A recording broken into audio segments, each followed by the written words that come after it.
Hello, and welcome to a new episode of Tech Pilgrim, your go to destination for all things tech. Today's video is for all those folks who are new to macOS and are trying to learn the absolute basics of file management, which is cut, copy, and paste. There are a couple of ways in which you can perform these seemingly easy tasks. First, let us discuss how the copy operation works.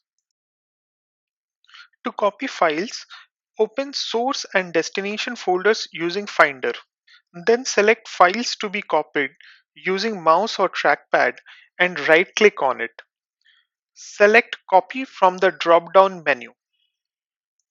Click on the destination folder, right click anywhere and select paste. Your files will be copied. Now let's look at another way to copy files but using keyboard shortcuts instead this time. Select the files that you wish to copy and press Command and C keys together. Now go to destination folder and press Command and V keys together. Your files will be copied.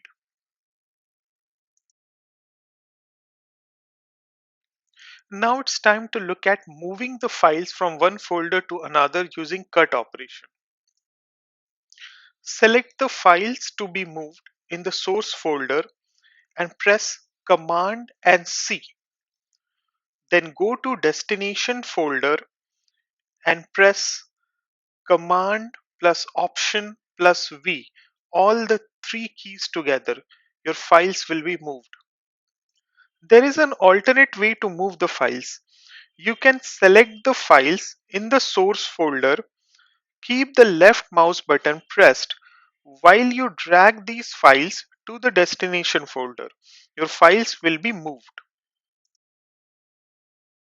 I hope you find these videos useful. If yes, please hit that subscribe button now to get notified when new videos are released. If you want me to cover a particular technology topic, let me know in the comments section below.